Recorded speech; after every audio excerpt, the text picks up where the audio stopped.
Hello students, good morning. ધોરણ 11 રસાયણ વિજ્ઞાનની પાયાની સંકલ્પનાઓમાં આજે આપણે પહોંચ્યા છીએ આણ્વીય દળ ગણવા માટે. લાસ્ટ લેક્ચરમાં આપણે જોયું પરમાણુય દળ એટલે કે પરમાણુ ભાર કઈ રીતે ગણવામાં આવતો હોય. તો કે પરમાણુ ભારમાં આપણે બહુ ટેન્શન લેવાનું નથી. આપણે ક્યાંય પરમાણુ ભાર ગણવા જવાના નથી. આપણે માત્ર પરમાણુ ભાર યાદ રાખવાના છે અને એનો ઉપયોગ કરીને ગણતરીઓ કરવાની છે. પણ એ પરમાણુ ભાર શેનાથી ગણતા હોય તો કે દળ સ્પેક્ટ્રોગ્રાફી એટલે કે માસ સ્પેક્ટ્રોમીટરની મદદથી માપવામાં આવતું હોય અને ઈ જે મેથડ છે એને માસ સ્પેક્ટ્રોસ્કોપી કહેવાય અને માસ સ્પેક્ટ્રોમીટર છે ઈ સાધનનું નામ છે. હવે નેક્સ્ટ છે આણ્વીય દળ. આણ્વીય દળ એટલે મોલેક્યુલર માસ.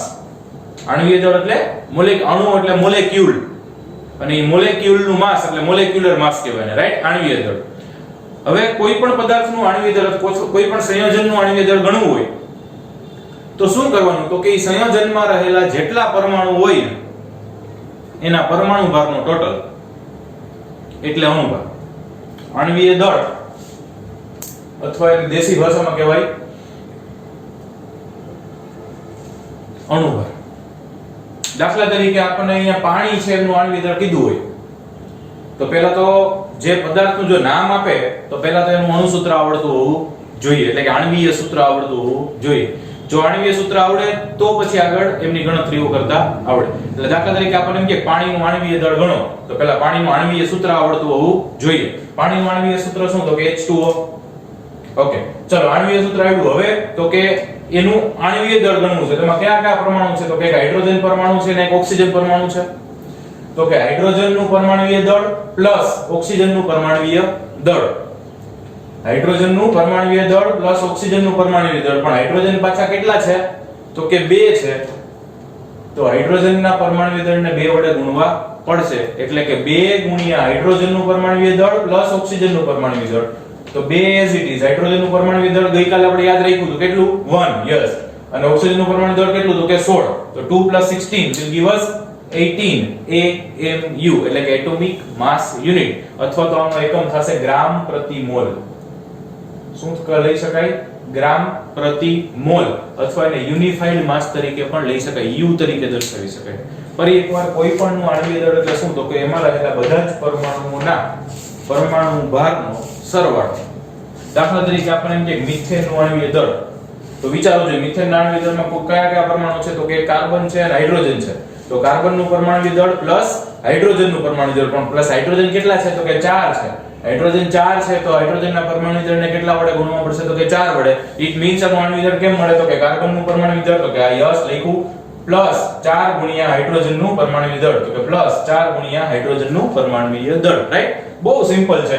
કાર્બનનું પરમાણુય દળ કેટલું આપણે યાદ રાખ્યું છે? 12 અને હાઇડ્રોજનનું પરમાણુય દળ તો કે 1 એટલે 4 * 1 4 1 4 4 + 12 will give us 16. તો CH4 નું આણ્વીય દળ થાય 16 AMU અથવા તો 16 ગ્રામ પર મોલ ઓર 16 યુનિફાઈડ માસ, રાઈટ? સપોઝ આપણે કીધું છે ગ્લુકોઝ નું આણ્વીય દળ. તો ગ્લુકોઝ માટે સૌથી પહેલા શું કરવું પડશે? તો કે ગ્લુકોઝ એટલે એનું અણુસૂત્ર શું છે? તો કે C6H12O6 આવડવું જોઈએ, રાઈટ? તો C6H12O6 એનું આણ્વીય દળ કેમ ગણાય? તો કે કાઈ બહુ સિમ્પલ છે. 6 ગુણ્યા કાર્બનનું પરમાણુય દળ પ્લસ 12 ગુણ્યા હાઇડ્રોજનનું પરમાણુય દળ પ્લસ 6 ગુણ્યા ઓક્સિજનનું પરમાણુય દળ. 6 ગુણ્યા કાર્બનનું પરમાણુય દળ પ્લસ 12 ગુણ્યા હાઇડ્રોજનનું પરમાણુય દળ પ્લસ 6 ગુણ્યા ઓક્સિજનનું પરમાણુય દળ. અહીંયા આખું મેં પરમાણુય દળ લખવાનું એટલે ખાલી કાર્બન હાઇડ્રોજન ઓક્સિજન કર્યું છે. સમજાઈ જશે ને? સમજાઈ જાય ને? ચોખ્ખી વાત છે. યસ. તો 6 કાર્બનનું પરમાણુય દળ કેટલું? તો કે 12. અહીંયા 12 હાઇડ્રોજનનું પરમાણુય દળ કેટલું? તો કે 1 અને 6 ગુણ્યા ઓક્સિજનનું પરમાણુય દળ કેટલું? તો કે 14 નહીં 16, રાઈટ? આ બધાનો ટોટલ મારો એટલે કેટલું આવશે? તો કે 180 AMU અથવા ગ્રામ પર મોલ. સમજ પડે છે? બસ તો આ જ રીતે આણ્વીય દળ ગણવાનો હોય. એકદમ ઈઝી છે. આ ગણાઈ જાય એટલે આટલા હોમવર્કમાં તમારે જાતે ગણવાના છે. કયા કયા ગણવાના છે? તો કે methanol, ethanol, hydrochloric acid, sulphuric acid, sodium hydroxide, potassium hydroxide, acetic acid, sucrose, carbon dioxide, nitric acid, ammonia, urea, sodium chloride,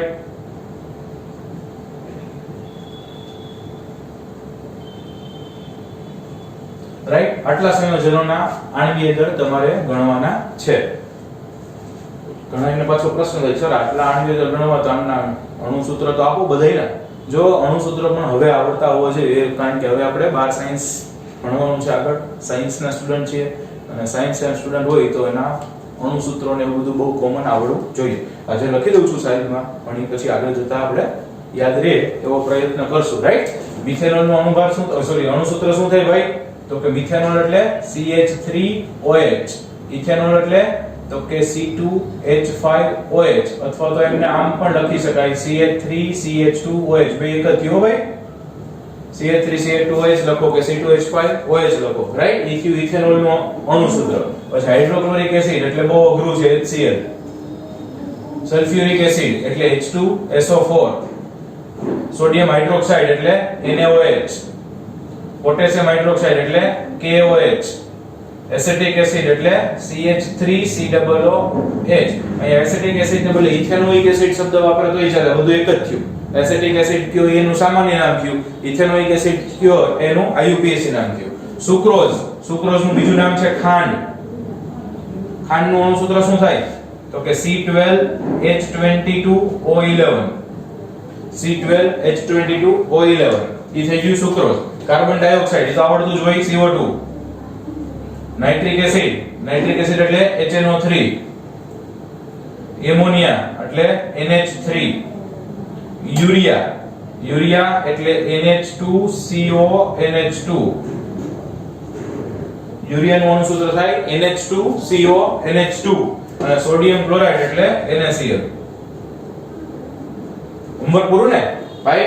પ્રમાણ મતલબ અણુસૂત્ર લખવાના નથી કીધા, અણુભાર ગણવાના કીધા છે. અણુસૂત્ર તો ખાલી તમારી સરળતા માટે મેં ભેગા આપ્યા છે. રાઈટ? તો મિથેનોલ નો અણુભાર ગણવાનો કીએ, હજી એક ઉદાહરણ લઈ લે. મિથેનોલ નો અણુભાર ગણવાનો કીએ તો આણ્વિક દળ ગણવાનું છે, તો કેમ ગણશો? તો કે એનું સૂત્ર શું? અણુસૂત્ર તો કે CH3OH. તો શું કરશું? તો કે કાર્બન નો પરમાણુ ભાર પ્લસ 4 ગુણ્યા હાઇડ્રોજન નો પરમાણુ ભાર. તો કે 4 નથી સર, 3 જ છે. તો કે અહીંયા 3 છે ને અહીંયા છે, તો બે ભેગું જ કરી નાખવાનું હોય ને, અલગ અલગ ના ગણાય. તો કાર્બન નો પરમાણુ ભાર પ્લસ 4 ગુણ્યા હાઇડ્રોજન નો પરમાણુ ભાર પ્લસ ઓક્સિજન નો પરમાણુ ભાર, ટોટલ મારો એટલે સરસ મજાનો જવાબ આવશે. ઓકે? તો આવી રીતે આટલા સંયોજનો છે એમના આણ્વીય દળ ગણવાના છે. એમના આણ્વીય દળ છે એમનો જે આન્સર છે એ નેક્સ્ટ લેક્ચરમાં તમને મળી જશે. રાઈટ? PDF સ્વરૂપે અથવા ફોટોગ્રાફ સ્વરૂપે. એટલે આટલા ગણી રાખજો, બહુ ઈઝી છે, 10-15 મિનિટનું કામ છે, બહુ જાજી વાર નહીં લાગે. રાઈટ? તો આ થઈ ગયું આપણું આણ્વીય દળ. અને આણ્વીય દળ જો ખાલી આણ્વીય દળ ગણો આ તો ઠીક છે કે આપણે અહીંયા શીખીએ છીએ એટલે બધા આણ્વીય દળ ગણીએ છીએ, પરંતુ આણ્વીય દળ ગણો અને એવા કઈ પ્રશ્નો નહીં પૂછે 2 માર્કમાં, કોકનું આણ્વીય દળ પૂછે ને એવું કાઈ નહીં હોય. રાઈટ? પણ આગળ જતા સાંદ્રતાના જે સૂત્રો આવવાના છે એમાં ખાસ કરીને આણ્વીય દળ આવશે અને એ આણ્વીય દળનો ઉપયોગ આપણે કરવાનો થશે. તો એમાં એક દાખલો ગણવામાં એક સૂત્રમાં અણુભારનો પેટા ઉપયોગ આવતો હોય એટલે એ ખાસ ફટાફટ ગણતા આવડે એવું કરજો. કે અને એના માટે ખાસ પહેલા પરમાણુ ભાર આવડતા હોવા જોઈએ. જો પરમાણુ ભાર આવડશે તો અણુભાર ફટાફટ ગણી શકાશે. રાઈટ? એના પછી છે સૂત્રદળ. સૂત્રદળ એટલે એને ઇંગ્લિશમાં કહેવાય ફોર્મ્યુલા માસ. હવે ફોર્મ્યુલા માસ કોને કહેવાય? સૂત્રદળ કોને કહેવાય? પરમાણુય દળ તો ગણ્યું, આણ્વીય દળ ગણ્યું, હવે વળી પાછું સૂત્રદળ અથવા સૂત્રદળને ગુજરાતીમાં દેશી ભાષામાં સૂત્રભાર કહે ઘણીવાર. સૂત્રદળ કહે અથવા સૂત્રભાર કહે, બંને એક જ થશે. રાઈટ? તો કોને કહેવાય? તો કે પ્રમાણ સૂચક સૂત્ર જે હોય ને એના દળને સૂત્રદળ કહેવાય. પ્રમાણ સૂચક સૂત્રના દળને સૂત્રદળ કહેવાય અથવા સૂત્રભાર કહેવાય. તો વળી પાછો પ્રશ્ન થાય, પ્રમાણ સૂચક સૂત્ર એટલે શું? તો કે પ્રમાણ સૂચક સૂત્ર એટલે એમ્પિરિકલ ફોર્મ્યુલા. રાઈટ? તો પ્રમાણ સૂચક સૂત્ર એટલે શું? તો કે તત્વોનું પ્રમાણ દર્શાવતા સૂત્રને પ્રમાણ સૂચક સૂત્ર કહેવાય. તત્વનું પ્રમાણ દર્શાવતા સૂત્રને પ્રમાણ સૂચક સૂત્ર કહેવાય. દાખલા તરીકે ગ્લુકોઝ કહે આપણને, તો ગ્લુકોઝ એનું અણુસૂત્ર શું? તો કે C6H12O6. ઓકે? તો C6H12O6 શું થયું છે? તો કે એનું અણુસૂત્ર થયું અથવા આણ્વીય સૂત્ર થયું. ઓકે? એટલે આનું તમે દળ ગણી નાખો તો ઈ શું મળ્યું તમને? આણ્વીય દળ મળે. સમજ પડે? આમનું દળ ગણી નાખો તો ઈ શું મળશે તમને? આણ્વીય દળ. એટલે કેટલું થશે ગ્લુકોઝ નું? 180. કેમ ખબર પડી? તો કે આ રીતે. ઓકે? કેમ ખબર પડી? 180. તો આણ્વીય દળ આવશે કેટલું? તો કે 180. ઓકે, ચલો સમજ્યા. હવે આમાં તમે જુઓ તો કયા કયા તત્વો છે? તો કે કાર્બન છે, એક હાઇડ્રોજન છે અને ઓક્સિજન છે. કયા કયા તત્વો છે? તો કે કાર્બન, હાઇડ્રોજન અને ઓક્સિજન. ઓકે, એનું પ્રમાણ કેટલું છે? તો કે 6:1. 12/6 કેટલું છે 6/12/6 અને સાદુરૂપ આપો તો 1/2/1 6 એકા 6 6 દુ 12 6 એકા 6 રાઈટ તો 1/2/1 मतलब कार्बन 1 हाइड्रोजन 2 ऑक्सीजन 1 मतलब CH2O શું બન્યું CH2O આ CH2O શું દર્શાવે છે તો કે કાર્બન 1 હોય કાર્બન હોય એના કરતા ડબલ હાઇડ્રોજન હોય અને કાર્બન જેટલા જ ઓક્સિજન હોય આ 6 છે તેના કરતા ડબલ હાઇડ્રોજન અને એટલા જ પાછા ઓક્સિજન એટલે કે આ શું દર્શાવે તો કે ગ્લુકોઝમાં રહેલા તત્વો CH અને O એનું પ્રમાણ દર્શાવે છે તો આને કહેવાય એનું પ્રમાણ સૂચક સૂત્ર શું કહેવાય એને પ્રમાણ સૂચક સૂત્ર અને આમનું જે દળ ગણો ને એને કહેવાય એનું સૂત્ર દળ આમનું જે દળ ગણો એને શું કહેવાય એનું સૂત્ર દળ અચ્છા સૂત્ર દળ કેટલું થશે તો કે કાર્બન નું 12 ઓક્સિજન નું 16 16 ને 12 28 28 ને 2 30 તો સૂત્ર દળ થશે કેટલું તો કે 30 ઓકે હવે આના ઉપરથી મારે મેળવવું હોય તો કે તમે પ્રમાણ આ જે અણુસૂત્ર હતું એમાંથી પ્રમાણસૂચક સૂત્ર બનાવ્યું તો કેટલા વડે ભાગ્યું તો કે 6 વડે ભાગ્યું ને 6 કોમન કાઢીને ઉડાડ્યા છે રાઈટ તો આમનો જે અણુભાર છે 180 અને 6 વડે ભાગો તો 6 તેરી 18 કેટલું આવશે 30 આવી ગઈ 30 સમજ પડે છે અણુસૂત્રને જેટલા વડે ભાગો અને પ્રમાણસૂચક સૂત્ર મળે અણુભારને એટલા જ વડે ભાગો એટલે સૂત્ર દળ મળે શોર્ટકટ મારવું હોય તોની વાત છે અણુસૂત્રને જેટલા વડે ભાગીને પ્રમાણસૂચક સૂત્ર મળે અણુભારને એટલા જ વડે ભાગી સૂત્ર દળ મળે અથવા સિમ્પલી પ્રમાણસૂચક સૂત્ર મેળવવું હોય એનો જે ટોટલ ગણના હોય આ જે અણુભાર ગણતો તો એમ જ ગણાય હો એમાં કઈ બીજું ના હોય દાખલા તરીકે જો અહીં કાર્બન નું કેટલું તો કે 12 2 ગુણ્યા હાઇડ્રોજન નું તો કે 2 અને ઓક્સિજન નું તો કે 16 એટલે 16 ને 2 18 ને 2 20 અને 10 30 થઈ ગયું 30 રાઈટ એમાં કઈ બહુ મોટી વાત નથી ટૂંકમાં અણુસૂત્ર હોય ને તો આ બેને ગણાય એક જ રીતે પણ અણુસૂત્ર હોય તો એના દળને આણ્વીય દળ કહેવાય પ્રમાણસૂચક સૂત્ર હોય ને તો એના દળને સૂત્ર દળ કહેવાય અણુસૂત્ર હોય તો એના દળને આણ્વીય સૂત્ર કહેવાય પ્રમાણસૂચક સૂત્ર હોય તો એના દળને સૂત્ર દળ કહેવાય આવું જ એક ટેક્સ્ટ બુકમાં ઉદાહરણ તમારે સોડિયમ ક્લોરાઇડ નું આપ્યું છે હવે એક્ચ્યુઅલી NaCl નો એક એકમ કોષ હોય ને તો એમાં એવું હોય કે 6 Na પ્લસ હોય 6 Cl માઈનસ હોય એક Na ની આસપાસ 6 Cl માઈનસ ગોઠવાયેલા હોય અને એક Cl માઈનસ ની આસપાસ 6 Na પ્લસ ગોઠવાયેલા હોય એક Na પ્લસ ની આજુબાજુમાં 6 Cl માઈનસ ગોઠવાયેલા હોય અને એક Cl માઈનસ ની આજુબાજુમાં 6 Na પ્લસ ગોઠવાયેલા હોય તો એક્ચ્યુઅલી NaCl 6 મળે 6 Na અને 6 Cl રાઈટ પણ એટલે તો તમે આનો ટોટલ મારો તો સોડિયમ નું કેટલું તો કે 23 અને ક્લોરીન નું કેટલું તો કે 35.5 એટલે કે 58.5 પરંતુ આપણે NaCl ગમે ત્યારે લઈ તો એમાં 6 Na 6 Cl નથી ગણતા આપણે એક Na અને એક Cl 58.5 જ ગણીએ છીએ તો એક્ચ્યુઅલી NaCl શું છે પ્રમાણસૂચક સૂત્ર છે ઈ અણુસૂત્ર નથી આપણે બાય ચાન્સ અણુસૂત્ર તરીકે મીઠાનું NaCl જ લઈ લઈએ છીએ પણ એક્ચ્યુઅલી કેવું છે Na6Cl6 છે એટલે 6 Na અને 6 Cl છે પરંતુ આપણે એને કોમન કાઢી લઈ 6 એટલે ખાલી Na અને Cl વધે એટલે NaCl એક્ચ્યુઅલ માં શું છે એનું પ્રમાણસૂચક સૂત્ર છે તો 58.5 શું થયું એનું સૂત્ર દળ થયું પણ NaCl માટે યાદ રાખજો જો મેં અહીં કંઈક લખ્યું છે NaCl માટે યાદ રાખજો આપણે એનું પ્રમાણસૂચક સૂત્ર છે એને અણુસૂત્ર તરીકે લઈ છીએ અને ઈ જ ટૂંકમાં પ્રમાણસૂચક સૂત્ર ઈ જેનો અણુ સૂત્ર પણ થશે એટલે પરમાણુ અણુભાર ઈ જેનું સૂત્રભાર પણ થશે આણ્વીય દળ ઈ જેનું સૂત્ર દળ થશે સમજાય છે ફાઇન દરેક વખતે દાખલા તરીકે ગ્લુકોઝમાં આણ્વીય દળ અને સૂત્ર દળ અલગ મળ્યા પણ બધાયમાં આણ્વીય દળ અને સૂત્ર દળ અલગ મળે એવું જરૂરી નથી દાખલા તરીકે સલ્ફ્યુરિક એસિડ નું ઉદાહરણ લઈ છોકરાઓ દેખાશે હું લખું તો એક લાઈન પૂરતું દેખાશે ઓકે ગુડ અહીંયા હું સલ્ફ્યુરિક એસિડ લઉં તો સલ્ફ્યુરિક એસિડ નું આણ્વીય દળ કેટલું થશે તો કે 98 થશે રાઈટ સલ્ફ્યુરિક એસિડ નું આણ્વીય દળ ગણશો એટલે 98 થશે હાઇડ્રોજન નું 2 સલ્ફર નું 32 ને ઓક્સિજન નું 16 ચોકુ 64 64 ને 32 ને 2 એટલે 98 પણ આ એનું અણુસૂત્ર તો આ એનું આણ્વીય દળ પણ આનું પ્રમાણસૂચક સૂત્ર શું થશે તો કે એનું પ્રમાણસૂચક સૂત્ર ઈ જ થશે કા તો કે આ કેટલું છે તો કે 2:1:4 તો એમાંથી કઈ કોમન નીકળતું નથી તો આનું જે અણુસૂત્ર થયું એ જ એનું પ્રમાણસૂચક સૂત્ર થયું અણુસૂત્ર અને પ્રમાણસૂચક સૂત્ર સરખા હોય તો આણ્વીય દળ અને સૂત્ર દળ પણ સરખા હોય અણુસૂત્ર અને પ્રમાણસૂચક સૂત્ર સરખા હોય તો આણ્વીય દળ અને સૂત્ર દળ સરખા હોય રાઈટ આમાં તમને NaCl નું આકૃતિ 6 અને એવું બધું કર્યું છે, એટલું બધું ડીપમાં જવાની જરૂર નથી. સૂત્રદળ એટલે શું થાય, કેમ ગોતાય, એટલું જ અગત્યનું છે. ક્લિયર? ગુડ. નેક્સ્ટ છે મોલ સંકલ્પના અને મોલર દળ. મસ્ત ટોપિક, મોટો ટોપિક. અહીંયા આગળ હું ખાલી મોલ વિશે કહીશ, મોલના ઉપયોગો જે આગળ એપ્લિકેશન્સ આ ચેપ્ટરમાં આપણે કરતા જશું. મોલ સંકલ્પના અને મોલર દળ. પહેલા તો મોલર દળ એટલે શું, તો કે એક મોલનું દળ એને એનું મોલર દળ કહેવાય. એક મોલનું દળ એને એનું મોલર દળ કહેવાય. એટલે કે આપણે જે આણ્વીય દળ ગણ્યું ને એનું મોલર દળ થયું. આણ્વીય દળ ગણ્યું ને એનું મોલર દળ થયું. ઓકે?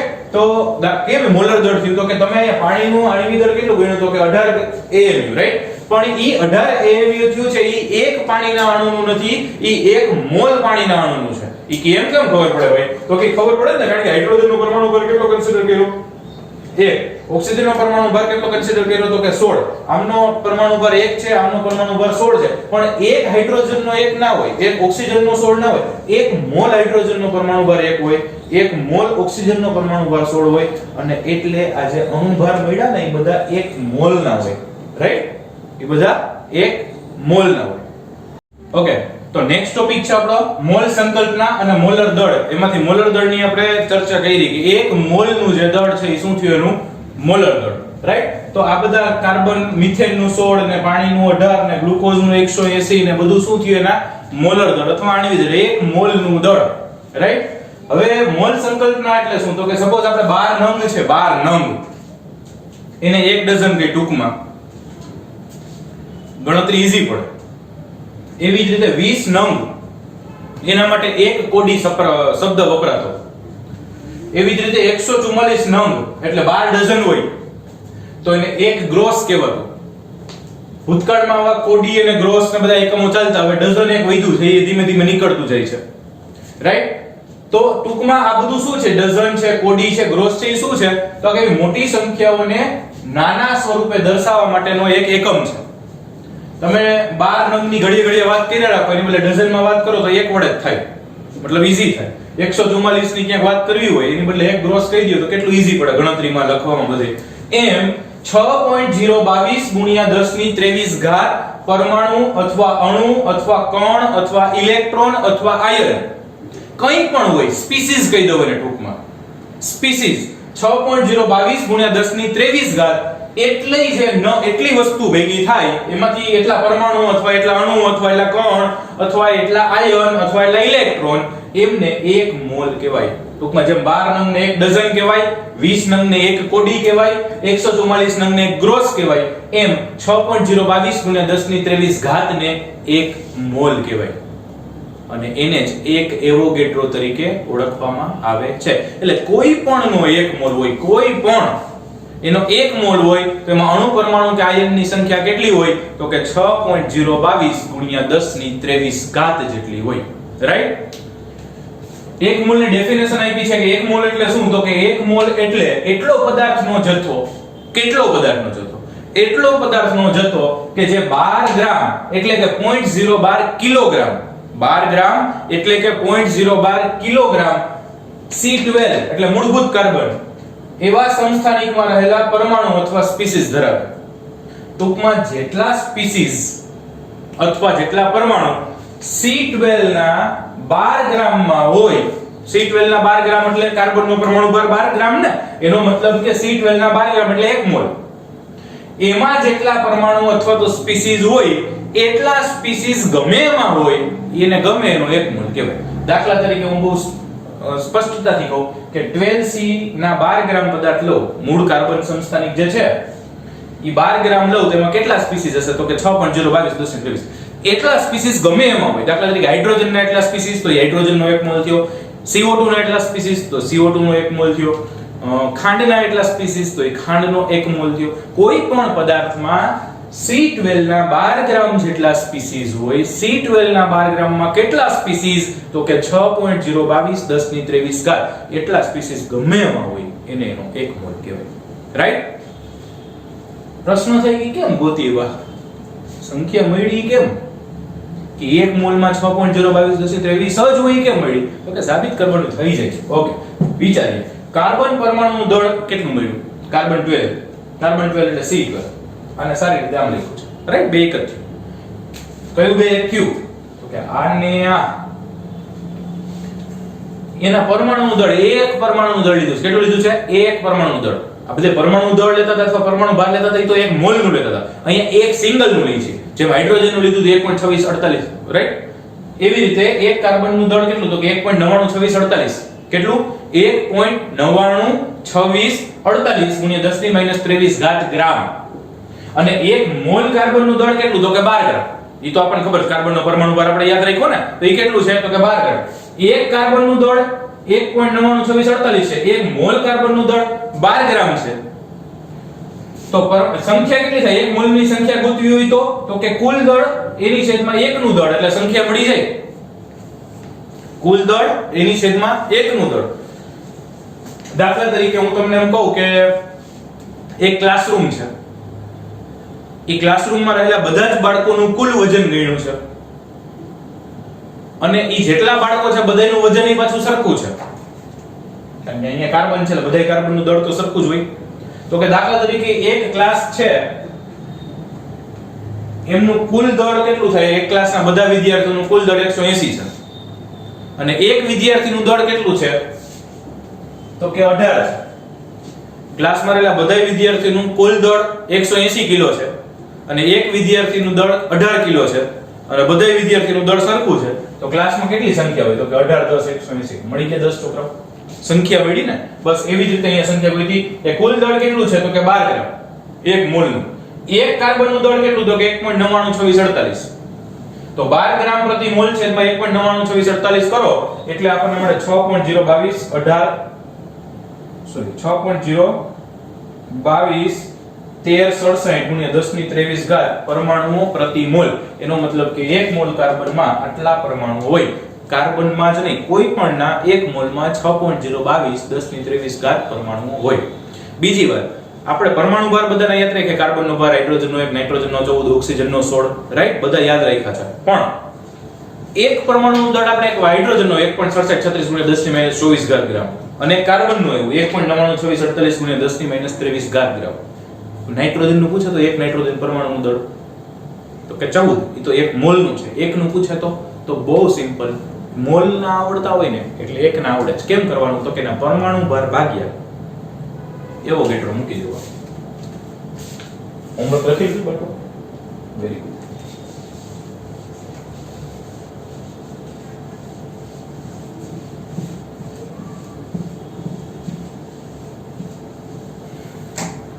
કોઈ પણ એક પરમાણુનું દળ ગણવું હોય ને તો એ ગોખવાના નહીં બધાને શું કરી નાખવાનું તો કે એનું પરમાણુ દળ ભાગ્યા 6.022 10 ની 23 કરી દેવાનું. કાં તો કે એ પરમાણુ દળ એટલે એક મોલનું હોય. એક મોલનું એટલે કેટલાનું તો કે આટલાનું છે. આટલાનું થયું તો એને ભાગ્યા આટલા કરો થઈ જાય. દાખલા તરીકે આપણે કાર્બનનું ક્રોસ ચેક કરી દઈએ. ખબર પડી ગઈ ને? ઓકે કાર્બન પરમાણુનું દળ કેટલું છે તો કે 12 એને ભાગ્યા 6.022 10 ની 23 કરો તો છોકરાઓ 12 ભાગ્યા 6.022 ગુણ્યા 10 ની 23 ઘાત. ટ્રાય કરો ફટાફટ કેલ્સીનો. ચલો 6 દુ 12 એટલે 2 પોઈન્ટ સમથિંગ આવવું જોઈએ.